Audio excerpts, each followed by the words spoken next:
Muy bien. Aquí estamos entonces para la clase número 4. Vamos a compartir la pantalla y comenzamos. Vamos por aquí. Parto. Esto por un lado. Bien, directamente. Gracias. Nos vemos. Espérame que... A ver si los veo por aquí. Sí. Y silenciamos. Muy bien.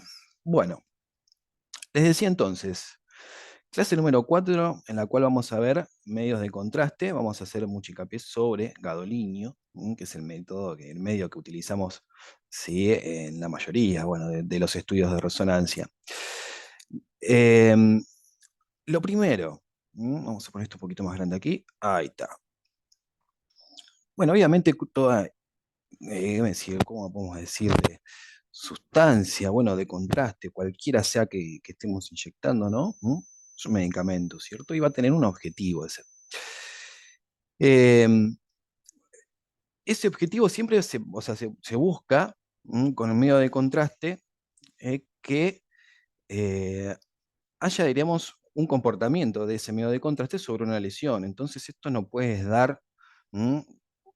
Grados de entendimiento sobre lo que se está observando, o sea, sobre qué lesión se está observando y además también cómo se comporta esa lesión como para poder establecer un diagnóstico.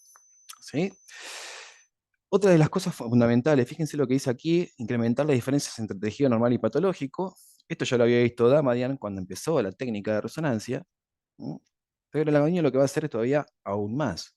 Y va a incrementar esa diferencia. ¿Por qué? Porque está diseñado el gadolinio, o mejor dicho, la molécula en sí misma, para ir a depositarse a lugares específicos. Que ya eso vamos a ir, eso se denomina biodistribución de una sustancia en el cuerpo. Y otra cosa, esto, muy importante también, algo que ya les dije, era profundizar información, o sea, proporcionar información funcional. ¿Qué sería esto cuando se habla algo de funcional, cuando se utiliza ese término funcional? Es a lo que sería cómo funciona la fisiología del cuerpo en sí mismo. Entonces, fíjense el grado de realce en función del tiempo transcurrido desde la administración de contraste.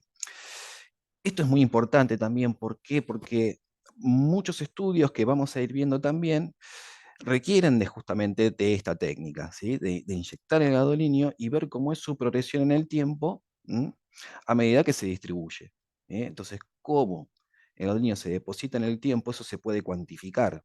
Y una vez que se cuantifica, se pueden establecer lo que se llaman curvas de captación de gadolinio. Entonces vamos a obtener curvas por un lado, ¿sí? Y esos análisis de las curvas va a depender si esa lesión es maligna o no, o es benigna. Entonces esto es muy importante, no solamente digamos, con lesiones nodulares focales, sino también con lesiones también focales hepáticas, inclusive. Se utiliza en mama, se utiliza en hígado. Entonces vamos a entender todo este funcionamiento a partir de esto que les decía recién, de estas funcionalidades del gadolinio y cómo la fisiología propia se presta para esto. Vamos a hablar ahora ya de la sustancia en sí, el gadolinio propiamente dicho. Primero, el gadolinio, lo que vemos acá es un ion metálico. Entonces, si es un ion metálico, va a tener un comportamiento. Ese comportamiento lo habíamos mencionado, o sea, cómo diríamos, los campos magnéticos, o la materia, mejor dicho, se comporta frente a campos magnéticos. Hemos dicho ferromagnéticos, por ejemplo, por un lado, y también hablamos de paramagnetismo, ese paramagnetismo en donde una sustancia tiene un leve comportamiento magnético. ¿Esto qué quiere decir? Que cuando está bajo la influencia de un campo magnético, esta sustancia es capaz de magnetizarse. Pero cuando lo retiramos de ese campo magnético, vuelve a la normalidad. Entonces, ¿qué era lo que volvía a la normalidad? Eran, ¿sí?, estos espines, podríamos decirles, y las direcciones de los de cómo están orientados estas cosas. Dice aquí que no escucha nada. Tendrías que subir el volumen, porque me parece que volumen hay. Fíjate, Cecilia, eso. Sube ahí el volumen. Entonces, una de las cosas que el ion de gadolinio más o menos ya sabíamos qué comportamiento tiene, ese comportamiento paramagnético a su vez, y lo que se va a querer también es que ese ion metálico se disuelva lo menos posible, o sea, que el cuerpo, diríamos, si una vez que es una sustancia ingresa al cuerpo, el cuerpo la puede eliminar también con facilidad. Entonces viene de la mano cómo se arman esas estructuras moleculares para que justamente el sistema lave del cuerpo para después, obviamente, funcionar con normalidad y no se deposite sobre todo el gadolinio. El gadolinio es muy tóxico, es tremendamente tóxico a nivel celular porque tiene, o sea, una interacción con, ¿cómo decir?, con los electrones que tiene en sí mismo, que lo que termina haciendo es que es muy, como decir, reactivo, rompe las barreras, mejor dicho, las barreras no, las paredes celulares. Entonces, a romper esas barreras celulares es muy tóxico. Entonces, no queremos que el gadolinio se deposite en el cuerpo. Entonces, también hay lo que se llaman las diferentes sustancias que se utilizan dentro de los compuestos de gadolinio, que son más, ¿cómo decirlo?, más estables en el tiempo. Pero bueno, ya vamos a eso. Otra de las cosas que hay que hacer un hincapié aquí es en conocer lo siguiente. Por el momento nosotros sabemos que T1 y T2, ¿sí?, son constantes de relajación de los tejidos, decimos, que se miden en segundos o en milisegundos. O sea, cada tejido va a tener, ¿sí?, una relajación a un determinado tiempo. O sea, van a liberar energía a un determinado tiempo. Son variables que suceden ambas en simultáneo y lo que se hace en resonancia es ponderar una sobre la otra. Y cuando vemos una imagen T1 está ponderado el T1, cuando vemos una imagen T2 está ponderado el T2, está aumentado ese T2. Entonces, conociendo que el valor T1 es relajación longitudinal, que eso ya algo habíamos hablado cuando estaban todos los hidrógenos bajo la influencia del campo magnético generando un vector de magnetización que sigue la orientación del campo magnético principal, a eso lo podemos llamar magnetización longitudinal. Y ahora aparece el componente también T2, que es un valor de relajación transversal, dice ahí, que esto lo que tiene que ver es que cuando los hidrógenos liberan energía al medio, o sea, una vez que se apaga el pulso de radiofrecuencia, estos comienzan a devolver esa energía, ¿verdad? Comienzan a relajarse. Entonces hay algunos que los hacen a una velocidad, otros lo hacen a otra velocidad, es diferente ahí la variable, ¿sí? Pero en este caso, el T1 estudia cuán rápido se relajan, ¿m? Y el T2 estudia cómo ese asincronismo se va perdiendo. Entonces son dos variables diferentes. Ya vamos a volver sobre este tema para hacer un poquito con más detalle aún. Pero por lo pronto es esto, son valores, tanto T1 y T2, constantes de relajación de los tejidos. ¿Qué es lo que hace el gadolinio? ¿Cuál es el medio de acción del gadolinio? Es acortar los tiempos de relajación, T1 y T2, o sea, disminuye el T1 y disminuye el T2. O sea, hacen que los hidrógenos vayan más rápido para devolver energía. ¿Mm? Eso es muy importante justamente porque cuando queremos obtener un contraste en una imagen, decimos, bueno, a ver, tenemos un T1, estamos viendo una imagen T1, ¿sí? ¿Dónde se deposita el gadolinio? ¿Por qué lo veríamos así depositado? Entonces lo vamos a ver hiperintenso, ya vamos a ver una imagen ahí. Entonces, ¿qué quiere decir? Que en esa parte, esos hidrógenos que donde se depositó el gadolinio van más rápido que el resto. Entonces tenemos un aumento de señal, vemos una hiperintensidad. ¿Por qué? Porque se disminuye los tiempos de relajación, entonces vemos mucha señal. Después, en el T2, como lo que se estudia es un asincronismo, o sea, se ve cómo se van relajando esos hidrógenos, el gadolinio no repercute tanto en la imagen. Es más, el gadolinio en T2 prácticamente no se ve. O sea, si nosotros queremos mirar gadolinio, dice, ¿dónde hay gadolinio acá en T2? No lo vamos a encontrar. Es muy difícil verlo, ¿sí? Podemos ver, por ejemplo, la corteza renal cambia un poco, a su vez también si llega a haber algún depósito también puede haber una ligera, ¿cómo decir?, variable de la señal, pero digamos, no es algo en lo cual se utilicen secuencias T2 para valorar justamente captación de gadolinio. Por eso es T1, donde vamos a estudiar justamente secuencias con contraste. Siempre van a ser T1, en su inmensa mayoría van a ser T1.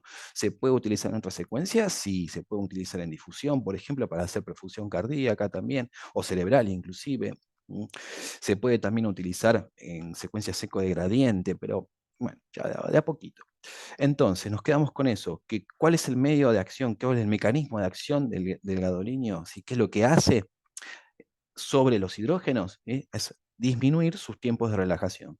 Entonces, por lo tanto, vamos a tener en el T1, donde se estudia esta variable, que es la relajación longitudinal, un aumento de señal. Entonces, acá les menciono, fíjense, uspios, que estos serían, ¿cómo decirlo? Partículas ultra small, partículas de óxido de hierro, de iron, ¿sí? O sea, son óxidos que se utilizan, ¿sí? Para justamente estudiar, bueno, las células de Kampfer en el hígado, o sea, metabolismo hepático. Pero bueno, es otra cosa. Por ejemplo, en este caso los uspios se administran con goteos, durante una determinada cantidad de tiempo y justamente se va viendo cómo se va a ir depositando y el hierro, como es otro ion metálico que tiene una interacción muy grande con campos magnéticos, lo distorsiona, entonces nos podemos valer de esa distorsión para obtener algún dato. Pero fíjense siempre cómo se comparte la misma forma, son iones metálicos. El gadolinio con su comportamiento paramagnético, y los uspios en este caso, sí, con su comportamiento súper paramagnético, pues tienen obviamente una influencia mucho más grande sobre campos magnéticos externos, y además también cómo se comportan estos. Em, Acá tenemos una imagen, fíjense, comparativas, dos axiales T1. Por un lado acá vemos una lesión. Si esta es una lesión, a ver, ¿cómo decirlo? Bastante particular, porque vemos acá, viendo esto, por ejemplo, que estamos aquí con la tabla ósea, fíjense bien cómo se ve aquí la calota, parte acá, y acá no vemos calota. ¿eh? Aquí también sigue. Esto quiere decir que es una lesión osteolítica. Acá es lo que estamos viendo, ¿sí? Es una lesión, digamos, o una metástasis sería, básicamente, ¿no? Fíjense cómo se comporta con el contraste.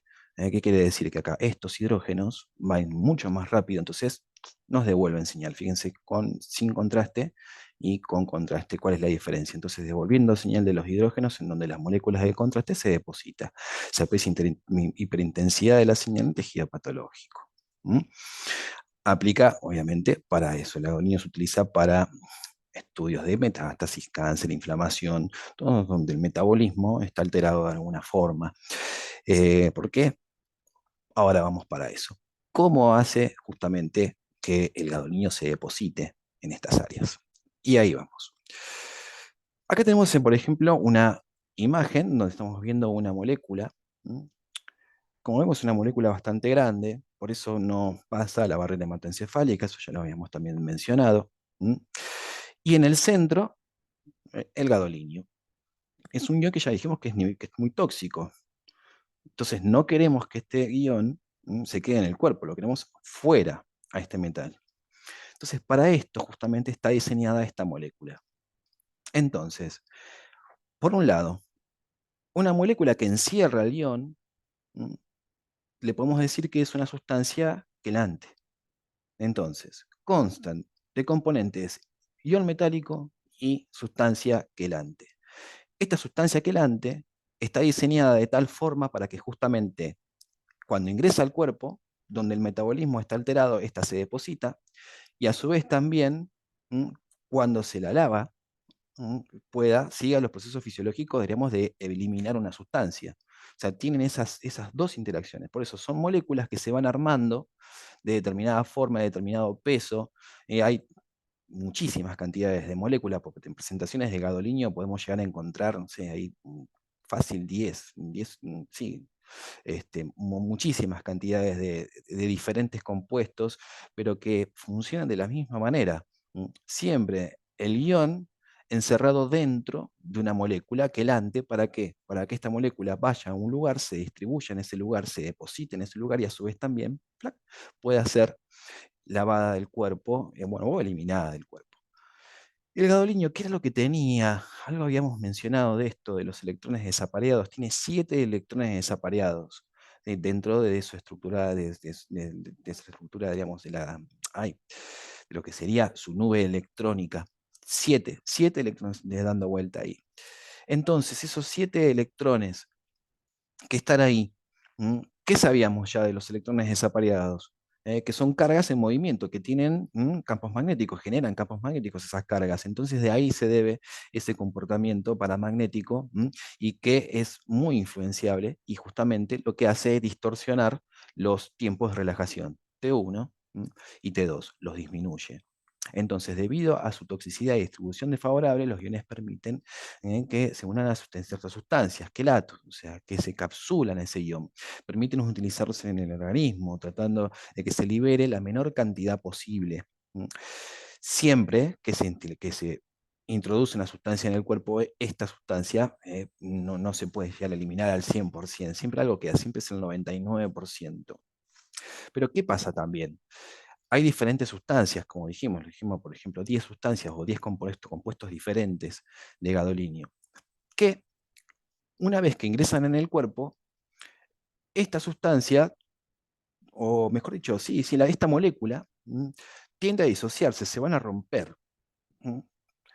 Entonces, cuando se rompen estas sustancias, ¿qué pasa? Hay moléculas que son más estables que otras. Entonces se pueden agrupar los compuestos de gadolinio como lineales, por un lado, ¿sí? En donde tienen una tasa de disociación lineal justamente en el tiempo, siempre va a ser igual, ¿sí? O cíclicos, ¿m? Que tienden a disociarse menos en el cuerpo. Y si se disocian menos, hay menos gadolinio que se puede llegar a depositar. Entonces, ¿cuáles son las que vamos a preferir? Son los cíclicos. Vamos a tratar de utilizar compuestos cíclicos para que justamente este paciente no tenga depósitos de gadolinio. Se ha encontrado que el gadolinio suele depositarse suelto, ¿sí? Digamos, o la molécula disociada suele depositarse en el cerebro y en el tejido cardíaco, ¿sí? O sea, es donde se utiliza. Y fíjense de dónde viene la técnica, porque podemos decir que resonancia es una técnica dentro de todo nueva. Entonces, recién en la década de los 90 se empezó a ver cómo estos compuestos a utilizarse, se creía que en principio el gadolinio era inocuo, no pasaba absolutamente nada, y empezaron a aparecer determinados síntomas en los pacientes, signos y síntomas que terminaron en unas disfunciones renales espantosas. Bueno, inclusive hasta una entidad nueva se pudo establecer a partir de esto. Entonces es muy importante también la tasa en cómo este gadolinio, este compuesto de gadolinio es estable en el tiempo. Por ejemplo, tienen una de las marcas que se utiliza mucho, es el Dotarem. Este Dotarem es un compuesto cíclico, tiende a disociarse menos en el tiempo. Si vamos, por ejemplo, hay otro que se llama Magnevist. El Magnevist es al revés, es un compuesto lineal. Entonces, los costos por un lado, además también de las tasas de disociación, hace que uno prefiera usar los compuestos cíclicos. Es más, hay lugares que, por ejemplo, en la Unión Europea, mm, el Magnevis no se puede utilizar. Por ejemplo, está directamente ya prohibido el uso, porque justamente tiene esto. Es una molécula que tiende, ¿sí? A disociarse y justamente a que el gadolinio se deposite. Y eso es lo que no queremos en el cuerpo. Para eso, entonces, la sustancia quelante, una molécula diseñada para ofrecer una biodistribución conocida sobre el cuerpo, tanto de depósito como después de eliminarse.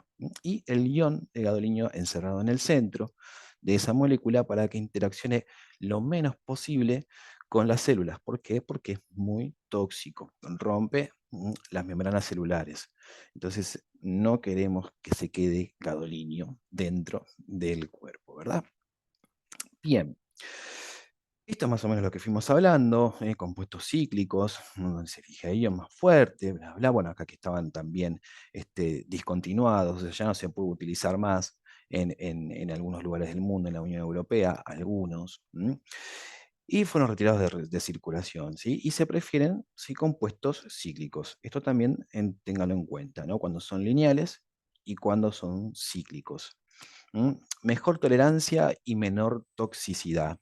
También es una de las cosas fundamentales a la hora de justamente preferir el gadolinio o usar el gadolinio, ¿sí? Porque también es importante valorar qué consecuencias le puede pasar al paciente, ¿verdad? ¿Qué le puede suceder al paciente con el uso de gadolinio? Pero bueno, ya vamos ahí también. Áreas, ¿dónde se va a indicar? ¿Para qué se indica entonces el gadolinio? Sí, ya dijimos, por ejemplo, lesiones como cáncer, metástasis, acá tenemos, hernias de disco, todo lo que es patología inflamatoria, anormalidades en la barrera hematoencefálica, áreas de vascularización anormal. Y dice, por ejemplo, en las áreas de vascularización anormal podemos entenderlo como un ovillito que se generan en el cuerpo de venas, por ejemplo, en el cerebro puede pasar esto, también puede pasar en el hígado.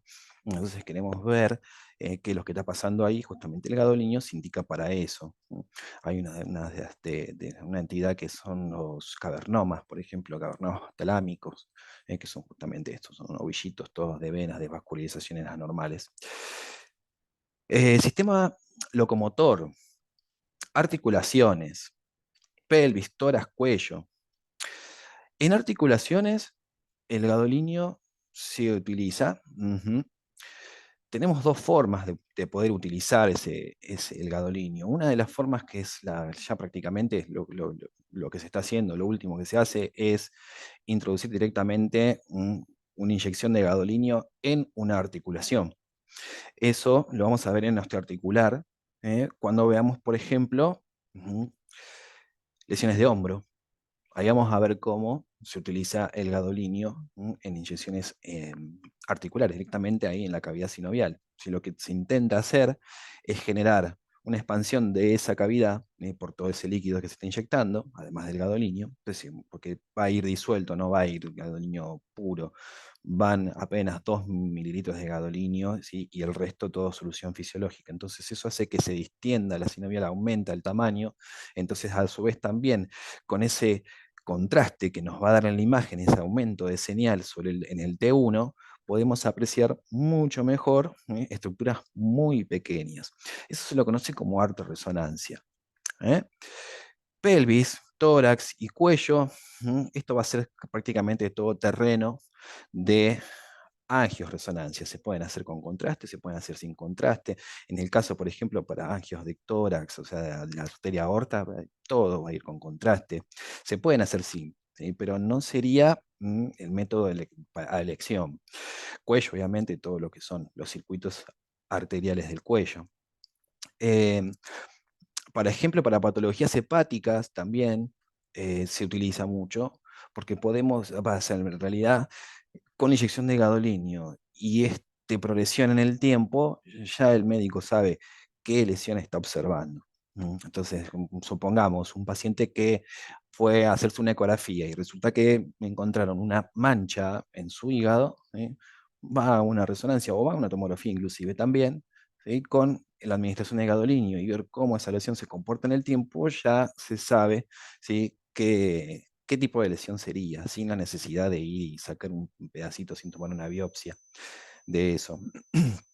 Abdomen también, mucho, o sea, muy, muy elegido, y retroperitoneo también, son áreas donde se va a utilizar mucho el gadolinio. ¿Cuánto le vas a inyectar al paciente? 2 mililitros sobre 10 kilogramos del paciente para compuestos lineales y 1 sobre 10 kilos para compuestos cíclicos. Pero esto también tiene acá una salvedad. ¿Por qué puse así? Porque la mayoría de los que son compuestos lineales vienen en presentaciones de 15 mililitros, en presentaciones más grandes.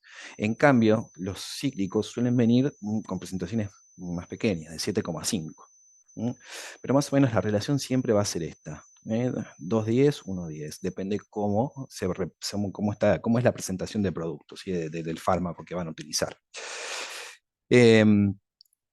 Una de las consideraciones que se pueden hacer es, cuando van a inyectar un gadolinio, sea general, bueno, como competencia profesional nosotros no podríamos hacer ninguna inyección. Eso ya lo sabemos todos. A la hora de la práctica, resulta que esa convención o ese alcance profesional se termina como, bueno, esquivando, ¿sí? Y terminamos inyectando nosotros también, haciendo inyecciones.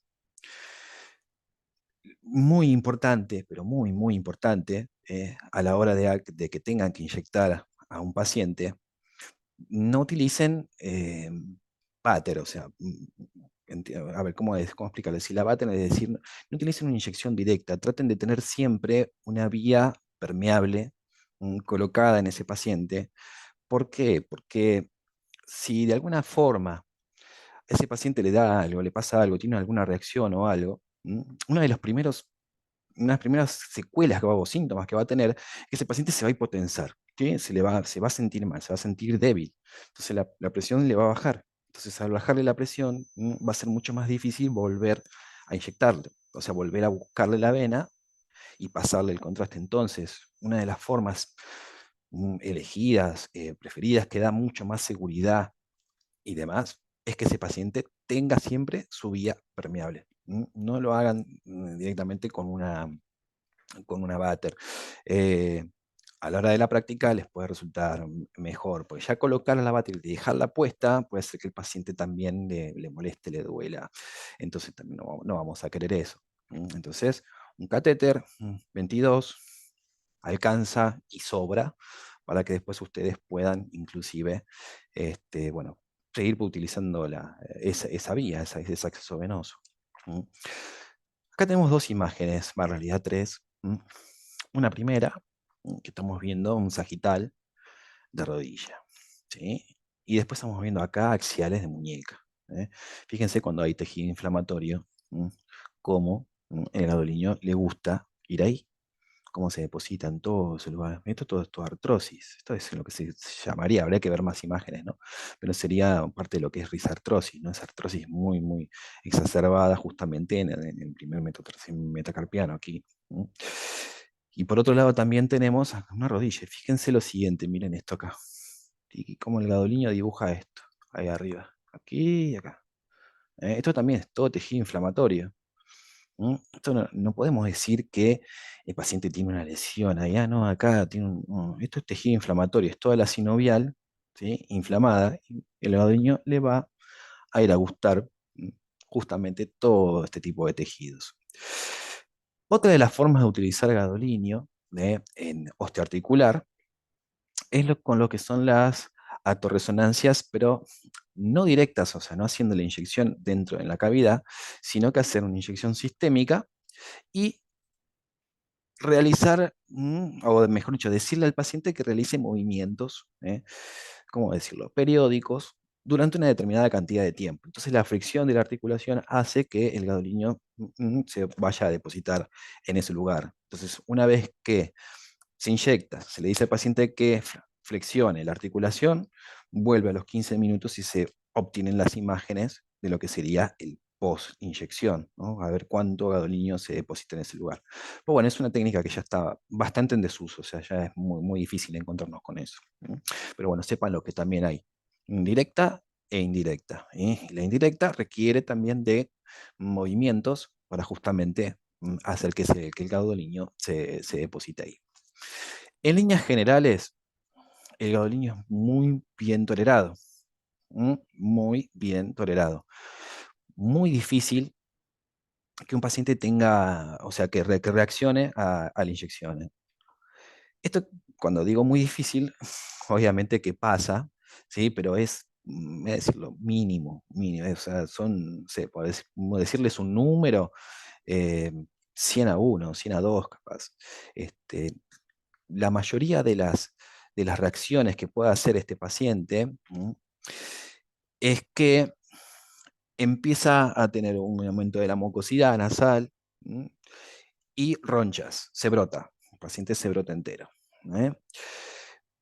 Edema de glotis, yo prácticamente 11 años de resonancia nunca lo vi con contraste con gadolinium. Nunca vi una reacción severa, sería. Pero sí reacciones moderadas, que requieren, obviamente, medicación, ¿sí? Porque hay que tratar de detener la reacción y detener los procesos inflamatorios. Entonces, recuerden cómo era, para detener reacciones, corticoides, por un lado, para disminuir las inflamaciones, y antihistamínicos, son las dos medicaciones que se utilizan. Entonces, una de las cosas también muy importantes es que el paciente tiene que estar como mínimo de entre 2 a 6 horas de ayuno para hacer el contraste, para hacer la inyección. ¿Por qué? Eh, una de las reacciones también que suele tener el gadolinium es que cuando se inyecta, genera una sensación de náusea, de asco. Mm, Da como una sensación de asco. Entonces, si esto se exacerba un poco, puede que el paciente vomite. Imagínense un paciente adentro de un resonador, de un tubo cerrado, ahí con todas las bobinas puestas, todo, y el paciente que quiere vomitar ahí en el medio, o sea, no. Entonces, el paciente comió, hacerse el estudio, no se hace la inyección de gadolinio. Puede decir el paciente que sea, o sea, mm, no me quiero hacer la inyección de gadolinium porque veo que hay muchos riesgos en la bioseguridad, entonces hágamelo sin, ¿sí? ¿Puede hacer eso el paciente? Sí, obviamente se puede negar a que le inyecten, entonces se le hace un protocolo sin gadolinium. Otro, otro cuidado, pacientes con insuficiencia renal. Tenemos que conocer también justamente cómo es la función renal del paciente, si está bien sus riñones. Entonces ahí se le va a pedir también clines de creatinina y hacer los cálculos necesarios como para saber de que ese paciente no va a tener, digamos, un riesgo si le administramos gadolinio y lo va a poder eliminar en forma segura. ¿Mm?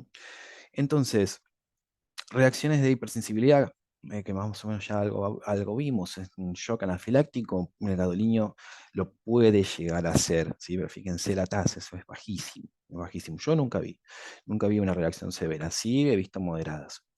Entonces, para hacerlo, digamos, para pasarlo en limpio, ayuno de 2 a 6 horas, ese paciente sí comió, no se inyecta gadolinio. ¿Por qué? Porque es nauseoso de por sí, o sea, se inyecta gadolinio y genera náusea. eh, Conocer la función renal del paciente también, y a la hora de inyectar el gadolinio, vía permeable colocada en ese paciente. Termina el estudio, van y le sacan la vía, todo muy lindo, chao. Tome mucha agua, ¿sí? Y otra como sugerencia es también cuidarle los riñones a ese paciente, ¿sí? ¿Esto qué quiere decir? Que como vimos anteriormente, la dosis, ¿m? Por ejemplo, para hacer un cerebro con resonancia magnética tenemos un paciente que pesa 90 kilos y tenemos un compuesto de 15 mililitros, tenemos que ponerle 18 mililitros. Esto es un montón de gadolinio. Entonces vamos a tratar de que se pueda bajar un poquito la dosis, la cantidad de gadolinio que vas a tener suficiente como para que te quede un cerebrito muy lindo, con su gadolinio ahí dando vuelta, y a su vez también indirectamente cuidarle un poco sus riñones. ¿Mm? Y otra fundamental, nunca hagan una inyección de gadolinio si están solos en un servicio. Mm, Otra, porque además que no se puede inyectar, que bueno, eso no importa porque pasa en la práctica, ¿sí? Que haya un médico. ¿Por qué? Porque si ese paciente reacciona, van a necesitar de un médico para poder sacarlo de esa reacción, ¿sí? Además de ni hablar de código rojo y ya, por favor, que venga la ambulancia, ¿cierto? Entonces, nunca hagan una inyección solos. Por más que el dueño del resonador les pida que le... No. O sea, siempre ustedes al lado de un médico para en el caso de rescatarlo a ese paciente. No hagan inyecciones solos. ¿Tá? Eh, bueno, esto más o menos es lo que fuimos hablando, de conocer la función renal. Si el paciente tiene 2 estudios ese mismo día, ¿cuál es? ¿Cuál hago primero? Uy, qué buena que no sé. ¿Qué le harías primero si tiene para hacer? Porque igual en realidad le estarías inyectando un montón de gadolinio, o sea, un montón de contraste, una sustancia. O sea, yo no le haría 2 estudios el mismo día, pero bueno, no sé, eso tendrías que, pero es más una punta médica que por ahí, no, no sé, sabría decirte. ¿Eh? Em, Porque, ¿qué pasa? Porque obviamente le está sobrecargando los riñones a ese paciente y no vas a querer eso. Pero bueno, a veces si se tiene que hacer, riesgo-beneficio. Y bueno, en líneas generales ya estaría el tema. Ujú. Si, bueno, si tiene alguna duda o algo, díganme, porque sí, porque estamos hablando, bueno, en este caso se habla de lo que es la toxicidad sobre el área de inyectar cuando hacemos la inyección. Obviamente que el paciente va a tener, digamos, un dolor en la cuando se extravasa el gadolinio, ¿sí? Como pasa con cualquier sustancia que se ingresa al cuerpo. ¿Mm? Pero bueno, si tienen alguna duda sobre esto, me dicen. A ver ahí, Fernanda, ahí acá llegó. Es un tema general que puede traer algunas consecuencias, ¿no? Entonces siempre tratar de minimizar esas cosas. Acá, por ejemplo, cuando hay directamente una contraindicación, fíjense, todo lo que son hemoglobinopatías, ahí va a estar contraindicado. Si hay lactancia, no, que lo que se suele hacer, uno es obviamente sacar leche antes y después hacer la inyección. ¿Mm? No más que eso. Bueno, dejo de compartir aquí. ¿Tienen preguntas o algo sobre esto? Es dentro de todo un tema sencillo. ¿Mm? Y cuando me decías con respecto a cuál harías primero, cuál haría primero.